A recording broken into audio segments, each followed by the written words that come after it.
Good morning. I'd like to welcome you to this webinar today. Today we're going to be talking about time is not on your side. Our presenter is Karen Masullo. She's the Executive Vice President here at Firestorm.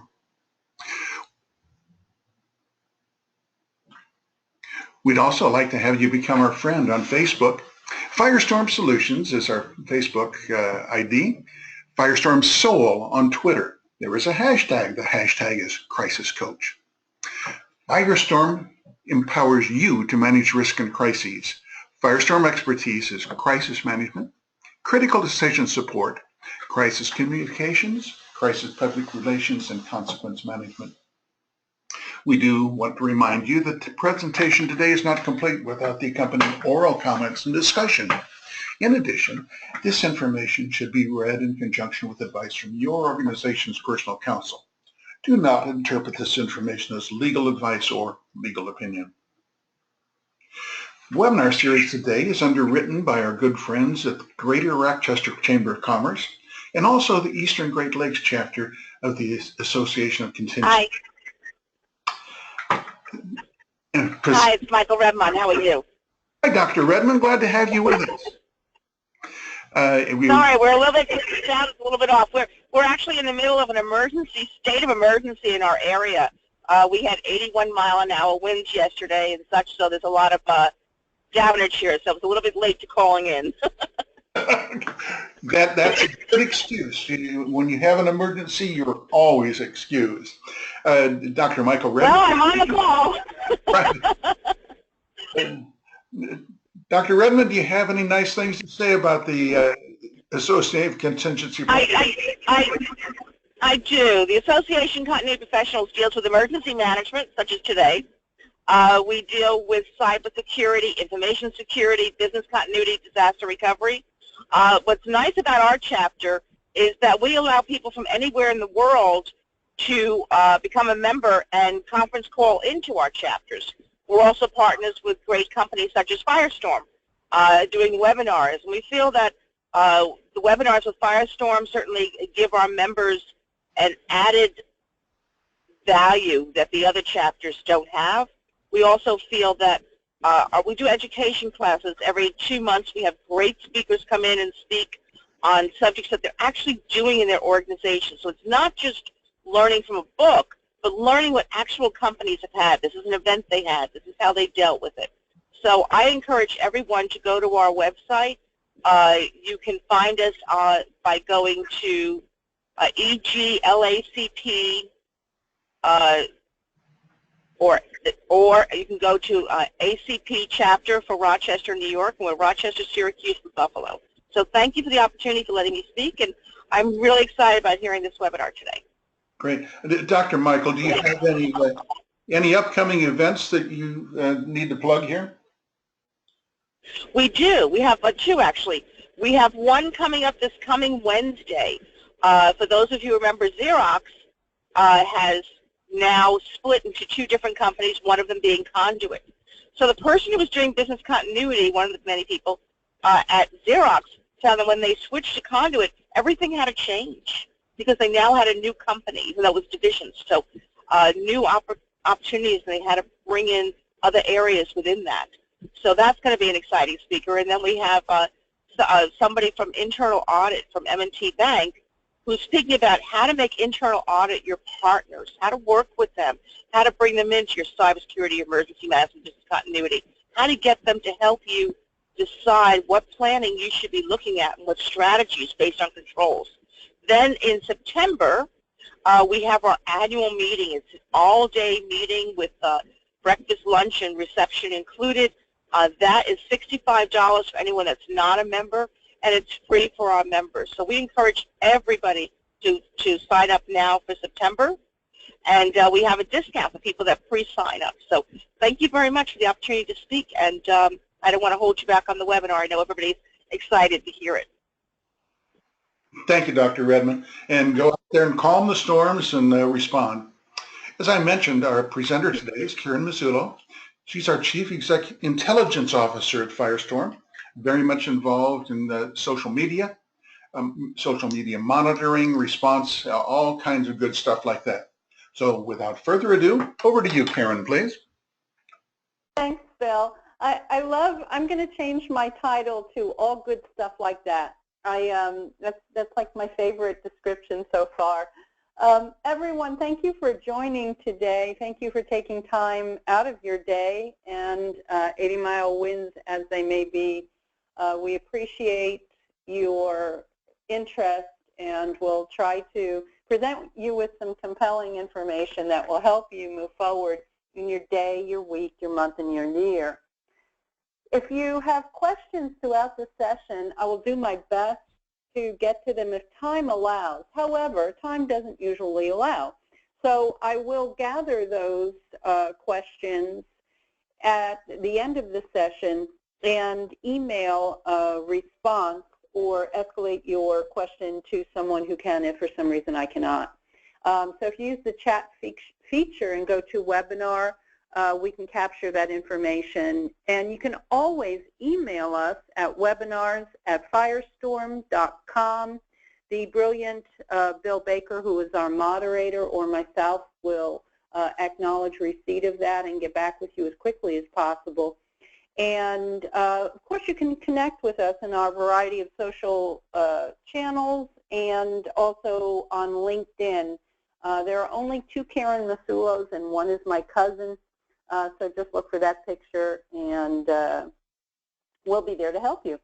Today, what are we talking about? Well, we're teeing up really what we're going to talk about for the rest of the year. So in January and February, we looked at the year in review in January, and then in February we talked about benchmarking and how you can go about understanding where your organization is, where it needs to be, and contingency planners understand that better than many, many other aspects of an organization. And you do a great job of educating and really moving your companies forward in their thinking about what do we do if, because you know that when minutes matter, seconds count. So what we're going to talk about today is, once you've said to yourself, okay, we know these are a lot of the challenges that we're going to have, and this is how we think we're going to benchmark our programs and our success, what's the next step that we need to take the other teams and the groups in the company through to help us move this forward? So we're going to talk a lot today about messaging and how you go about assisting the organization put out comprehensive communications during a crisis, because we all know that most of the information that we find out about a crisis in the first minutes, hours, and even days is generally wrong, or it is some version of the fact. It may be alternate facts, as we have come to know and love over the past month or two. But we do know that a lot of the information is going to be wrong, and it can be something very small. I recently we have a client that we work with who experienced some significantly bad weather, much like you're experiencing now. They experienced it a couple of days ago. And they had some trees come down on power lines, which disrupted service to their operation. And so they were trying to make the decision whether to continue with operations on backup power or to cancel operations. And they were notified that the tree came down at around 5 a.m. in the morning. So they put out a communication, an internal communication that said that the tree came down at around 5 o'clock in the morning when they were notified. And someone did what people are going to do, and they shared the message on Facebook. So it went from an internal communication about something relatively not small, but a small detail, to a post on Facebook, which had a number of eyes on it because the person who posted it had a high profile in the community. And a controversy was created because the tree actually came down at about 1 o'clock in the morning. That small detail, which really didn't impact the core message, created a secondary crisis for our communicator who is trying to communicate at 5 o'clock in the morning with no coffee. So if we think forward about what the challenges may be, we can avoid creating that secondary crisis, because we understand the attributes of a crisis to be an escalating flow of events or an ebb and flow of events. For a moment, everything will seem calm, and then the next wave of challenges, crisis will occur. And remember, if everything we learn in the first moments or time of a crisis is wrong, then as new facts and details emerge, especially given the media's thirst to be first, as those new details and content emerge, the crisis is going to escalate again, because the focus and the spotlight is going to be on any new details that have come out or speculation. And the speculation comes from that insufficient and inaccurate information. You know, I don't know how many times all of us now, sadly, have seen when there has been an attack of some sort, and reporters or media personalities or others will speculate on who it was and why it was ad nauseum. And some of that is grabbed and taken to be truth or fact, or at least there is the supposition that it's probably going to be right later on. Additionally, from my purview into the social and web world of conversation, on websites like Reddit, which calls itself, you know, the front page of the web, and really, if you spend any time on Reddit, and if you haven't, email me and I'll talk to you about it, maybe do a webinar on it. There will be threads with 15,000 people, 15,000 comments participating, more people, but thousands of comments speculating what might be going on. As a matter of fact, during the Boston bombings, people on Reddit falsely identified, incorrectly identified 2 persons of interest, and those persons received death threats. While there was a great deal of crowdsourcing investigation going on Reddit that was actually helpful, they were posting and analyzing images and looking at backpacks, they did identify 2 people incorrectly that they felt were suspects, and it escalated out of control quickly. So you have all these secondary crises that are occurring in the middle of your primary crises, and you are under intense scrutiny from people who may have nothing to do with it at all. They're just inserting themselves into the crisis. And also, you have people who have a great deal to do with it. Your senior leadership, your board, public officials, law enforcement, emergency management, whatever it may be, depending on the type of your crisis. And with all of those different people becoming involved in your crisis, there is the propensity to lose command and control. And how you respond when you've lost command and control can create that secondary crisis. You know better than many, I think contingency planners know better than many others, how critical it is that you have a great team that's well trained, that you trust. You have to know who's responding, how they're responding, and can you trust that the response is not going to create just a whole nother problem for you to go ahead and take care of, because your company, brand, or reputation may be under attack. You may say, well, that depends on the kind of crisis. I mean, you know, in a situation where we lose power because a tree comes down, our brand and reputation aren't going to be under attack. They will if you respond incorrectly. Resiliency, leadership, and trust in your brand are brand attributes. How you handle a crisis is a great deal about who you are as a company or an organization, association, whatever kind of organization you are. because every crisis is a human crisis. Every crisis that occurs is going to affect a person, whether it's an employee or employees, the employee families, your vendors, your customers, your community. Every crisis is affecting a person. And while we don't want you to rush to communicate false or incorrect information, do understand that silence often equals guilt in the eyes of external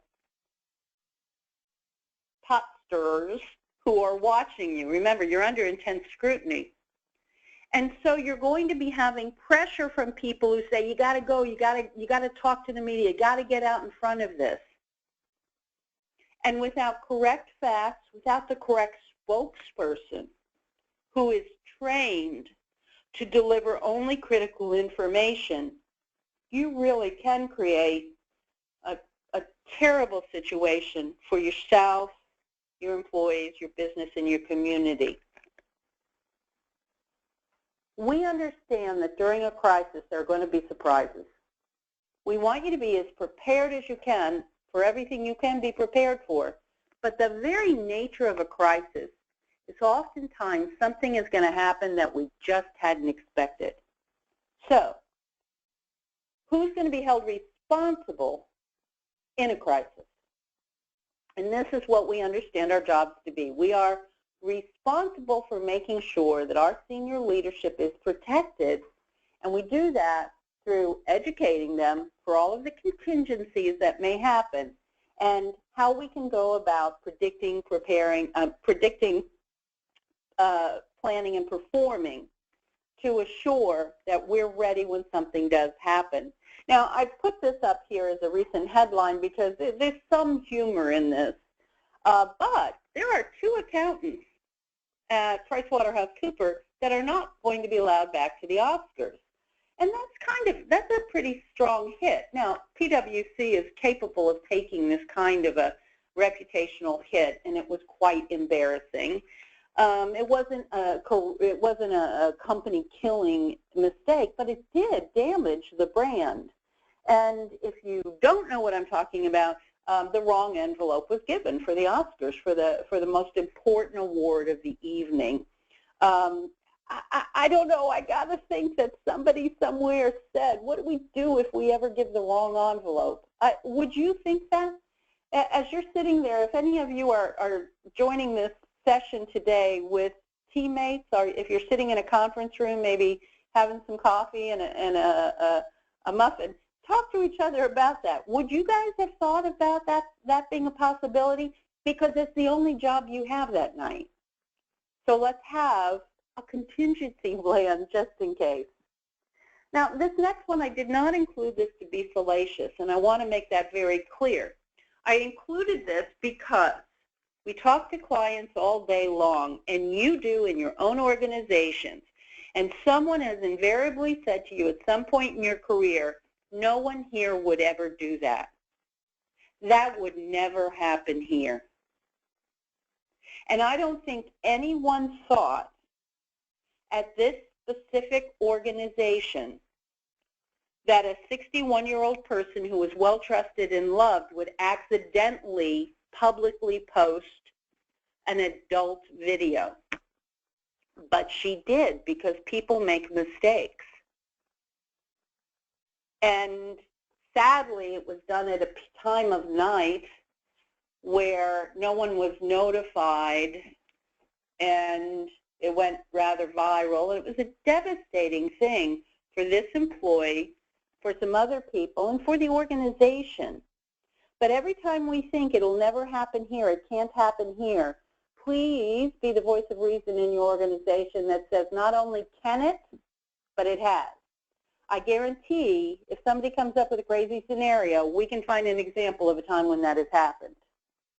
Now, when we talk to even higher escalated levels, we know that there have been banks or other organizations that have gone through some challenging times. And the board will demand accountability from senior leadership, and there will be a financial price to pay. How about in this recent electoral climate and the campaign climate where I think all of us saw challenges with our friends, with our relatives, and very divided sorts of social messaging going on. Social media used in a way we've never seen before by the top officials in the world.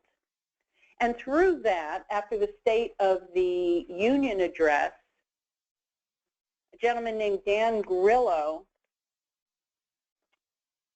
sent a message to the wife of a soldier being honored for his service and giving his life for his country, and said, "You're not helping yourself or your husband's memory by standing there and clapping like an idiot. Trump just used you." Now, regardless of your personal political point of view, I think we can all agree this was disrespectful. And he was terminated from his position. And whether that's the right thing or the wrong thing to do, this company in Chicago didn't know that the day after or moments into or whenever that tweet was sent out following the State of the Union address, that they would have a pretty significant crisis to deal with that would go viral. Every major news organization picked this up. It was all over social media because it's a social media message that went out. This person, it cost him his position. It's just one of those things where you think that would never happen in our organization, and oops, there it is. And last again, we look at other crises that we know can happen. And security breaches are, there are two types of company, those that know they've been breached and those that don't know. There's no in between. We're always going to have challenges in this area. However, for Yahoo, it seems to be something we're reading all too often about another breach, not just a breach, but another breach.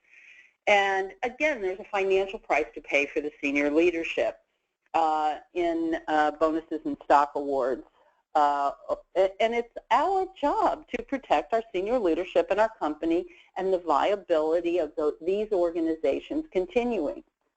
So for all of you professionals on the phone, I'd like to recommend a book. I found this book because I was doing some research and read an article by John Ronson because I had done an article on a couple of people over the past years that had done some really ill-advised things on social media that really impacted their organizations in an exceptionally negative way.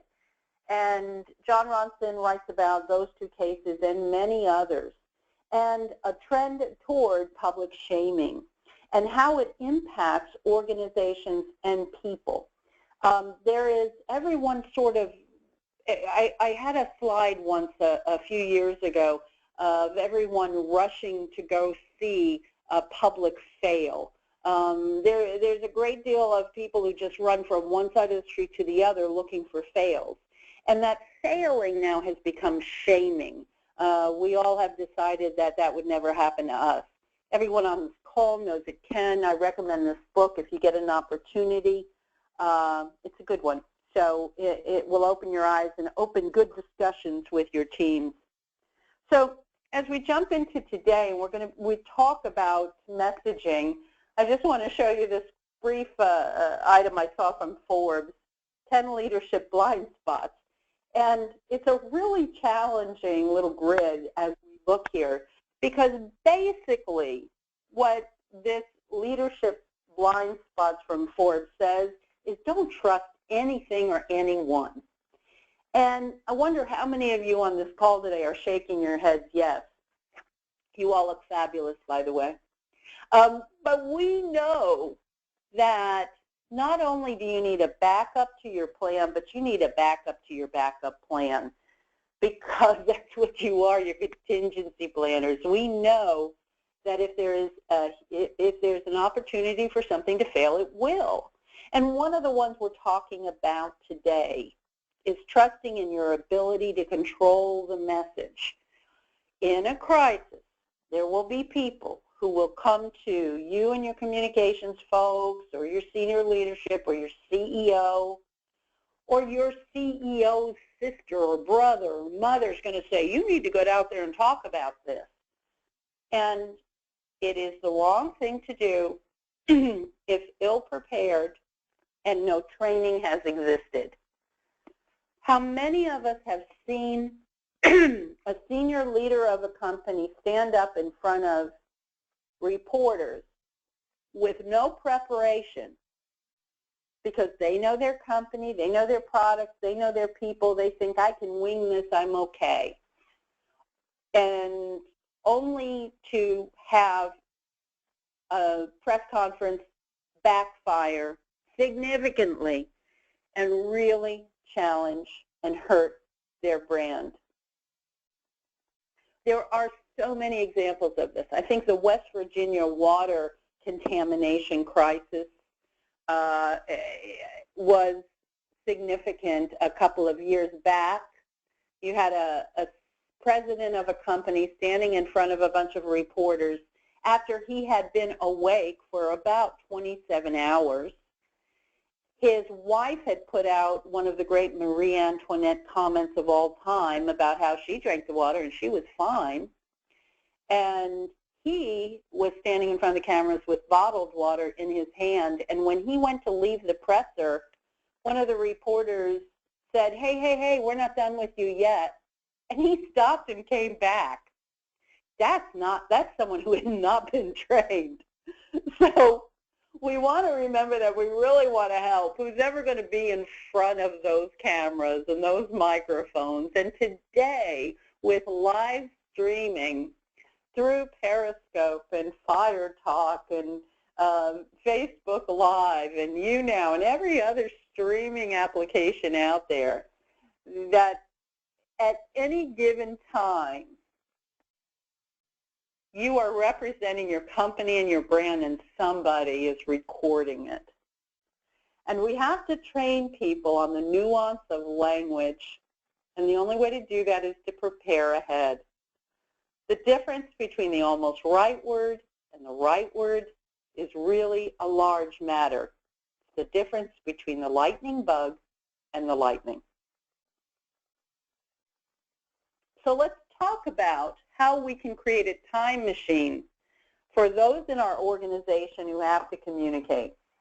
One of my challenges that I see when we do training is oftentimes senior leadership especially is not quite clear on who holds the tools and how are they used. So when we talk about, let's say, monitoring social media to understand if there's a spike in negative commentary, that role, someone will say, oh, well, you know, our marketing department does all that. Well, that's great for messaging out, for marketing. And marketing is there to drive interest and leads to your sales team so that your sales team can move business forward, or however it is that you do business. But your marketing team is not trained to respond to crisis. It's the wrong team to charge unless you cross-train them carefully, because marketers are trained to engage.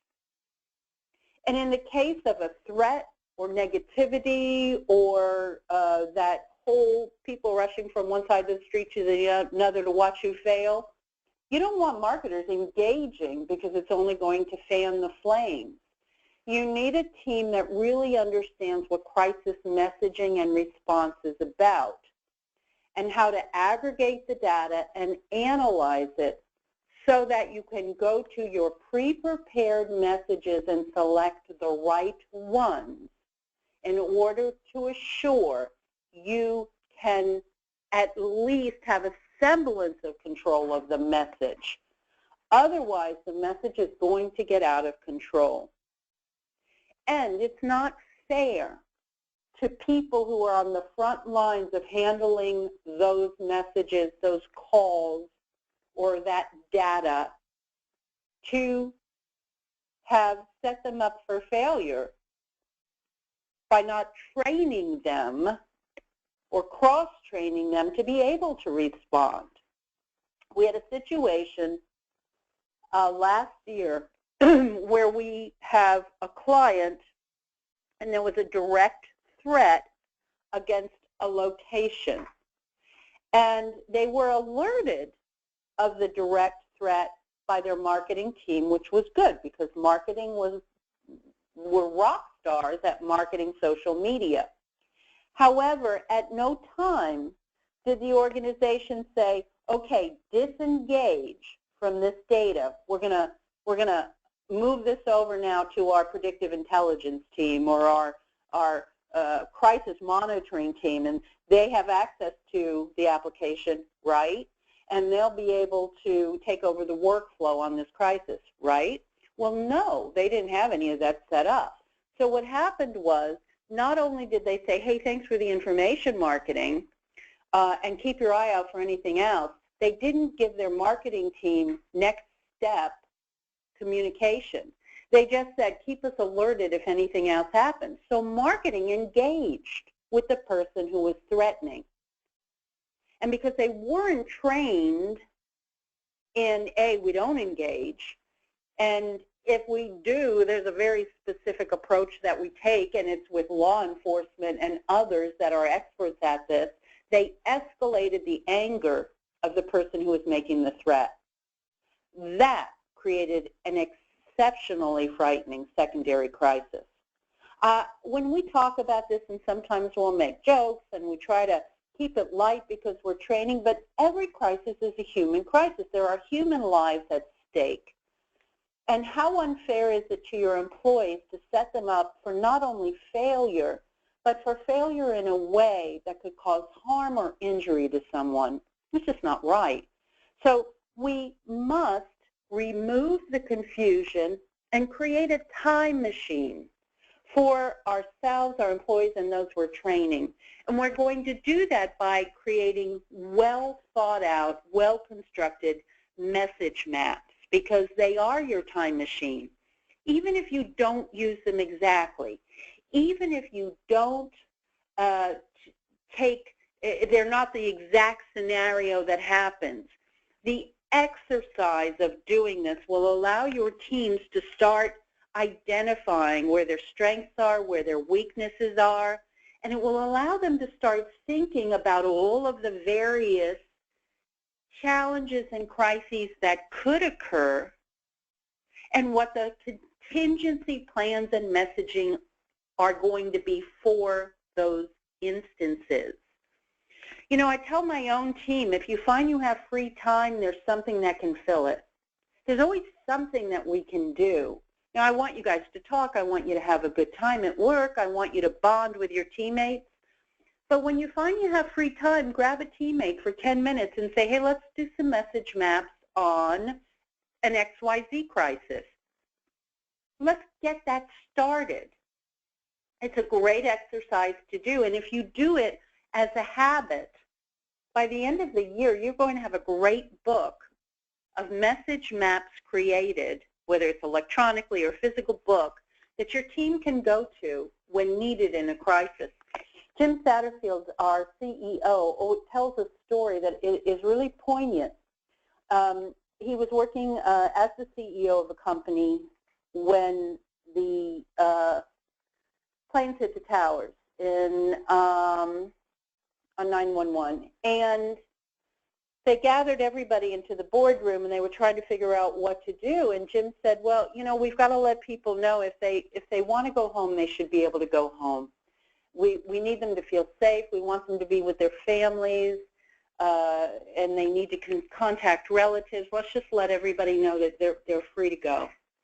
And so his human resource director, who's really, she was really rattled, and it was just such a shocking moment in time for all of us, went back to her office and sent out a global email to a global workforce that said, if you want to live, leave.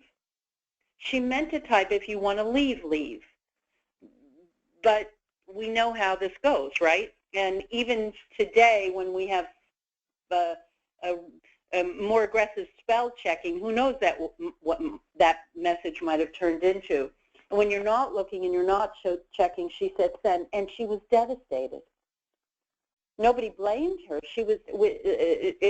There was a great deal of compassion for her, but you don't want to set people up for failure by not having some sort of contingency messaging prepared. We want to be able to identify risks, develop plans, and train your people. And then you have to exercise those plans because it buys time when you need it the most. All of you on this call today, those of you in rooms with your team, think about the last major crisis you managed. No matter how well-tuned you are as a team, no matter how military-like training you have instituted in your organization, when a major crisis hits, there's a moment of panic. There's a moment of confusion.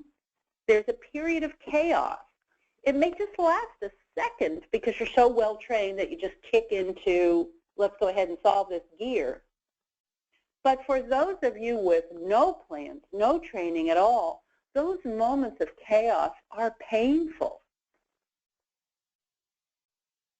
And we don't want the next day, the next month, the next year, you or your team, your leadership, others, to say, if only we had known this was going to happen.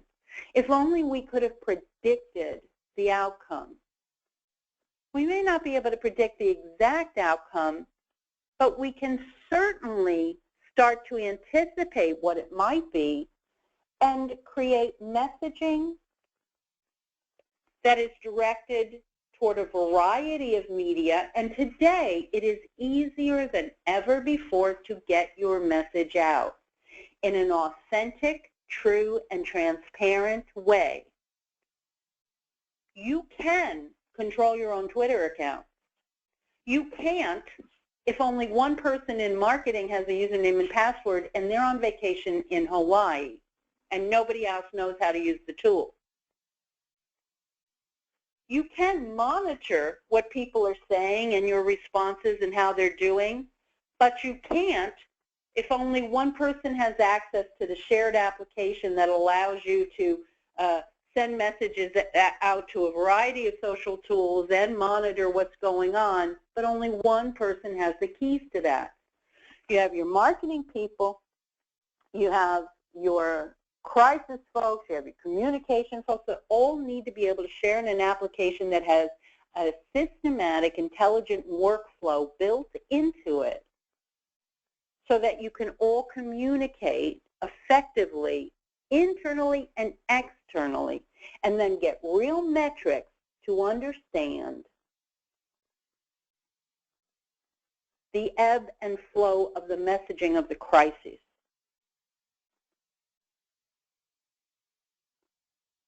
We must know that in crisis, there are going to be, and there are new media platforms that pop up every day, right? Can't keep track of them. I just want everybody to stop inventing things because I can't keep up, and I'm pretty good at keeping up. We create action steps and guidance for our people to avoid these very immediate pitfalls, because if you're using a tool, you know that the media organizations are also using that tool. So you have to figure out a way to use the tool intelligently, again, to communicate as best you can, to control as best you can the message so other people aren't controlling your message for you. Pardon me. we know that message mapping, we know it's helpful. We've seen it work. And it doesn't work in a cookie-cutter fashion for every specific instance. It gets you started, however, so that you can modify your messaging as it goes out. Con Ed in New York, there was a woman, Maria, I can't remember, I have to go back to my notes and remember her name, during Hurricane Sandy, was just tremendous. She had prepared message mapping for when power outages were occurring, for when flooding was occurring, and people were directly messaging her on Twitter and saying, help, water's up to our knees, what do we do? And she was able, because she was so well prepared going in, she was able, and she had the right tools and the right training, she was able to really help direct people and resources to each other. She had already made communications via social with local medical and law enforcement and others in preparation for the storm, and was really able to render help and aid where it was needed in an efficient way. She raised single-handedly the profile of a major utility in one of the largest cities in the world, one person, because of her effectiveness with messaging out during a crisis. I'm sorry, I just went the wrong way. So when you're preparing your messages, you're going to create a list of key stakeholders and their concerns, and constantly ask yourself, why are we communicating with this group? What is the fear or the risk perception of this specific group? And the risk perception for one group is going to be very different than another. Your employees may be looking for a different message than your customers. And be clear and concise with your messages. I love Twitter because of that. It forces you into that, okay, how can I say this effectively in about 120 characters? And actually it's about 110 because you got a hashtag you have to throw in there. Roxanne, the Wonder Dog, is going to bark in the background, so I'm going to apologize momentarily. And then you want to make sure your messages are very clear and targeted. This is an example of a message map that we use, and it allows us to create our audience's question or concern, the impact that they may be seeing, gives us who our specific stakeholder is, and then our key messaging that goes along with that, and what medium are we going to use to distribute that message. Here are actual messages, and we can create all of these types of things because we know at some point in the future there may be a day where we have to close our office temporarily. Let's go ahead and write a message to that. It's not the situation specifically we're talking about. We're talking about the fact that we might have to close our office. Maybe there's an incident in the workplace, an injury, a recall, something we can at least plan for today. And then give yourself supporting information. So identify your stakeholder, their questions or concern, what your key messages are, and then the follow-up information is important. If someone says, can you tell us how many people were wounded? You have to have supporting information, and it must be factual. You have to be able to say, I have no information on that, but what I can tell you is, and then direct people to the appropriate law enforcement or public officials that are either involved or investigating. This guidance allows you to create a team that is empowered to deliver clear and timely messages on your behalf. And those messages keep your visibility high and in control. Your preparedness becomes a brand attribute during a crisis. It allows you to better control news conferences, social media, press releases, and other media exposure. And, very important, it does give you the moment in time to correct any errors that have been made because all of the information was wrong in the first few minutes. And you can then deliver very key and targeted messages to your audiences. The Firestorm Crisis Management Performance Maturity Rating is one of my favorite slides. I have this in a large format on a wall in my office because every day I want my internal team to strive to be in the stage 4 strategic for our organization. And for us, it's important in the way we're able to deliver quality to you. So we follow our own Bible. Our recommendations are very simple. We want you to update your risk and threat assessment tools. Talk to us, call us. Because you are attending this session today that is generously underwritten by our 2 co-sponsors, we are able to do 1 hour high-level self-guided assessment with you with results at no fee. And so please email webinars@firestorm.com and address Bill Baker or myself, and we'll make sure to help schedule that for you. That's a $2,500 fee that's waived. Align your crisis communication plans with best practices, as we've discussed, and develop your strategies and your message maps for all media outlets and types. We have something called Crisis Stop Support that I'm going to talk about a little bit more detail next month with you.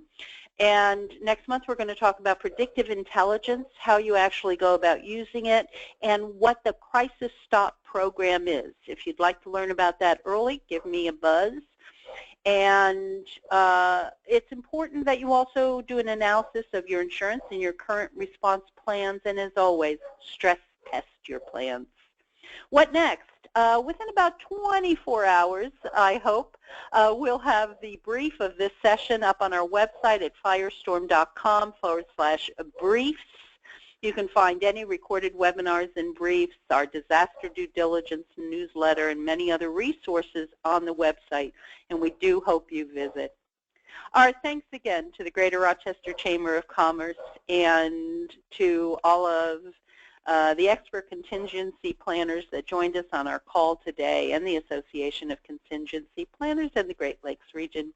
We thank you very much for your time. We look forward to speaking to you next month, and this will conclude our call for today.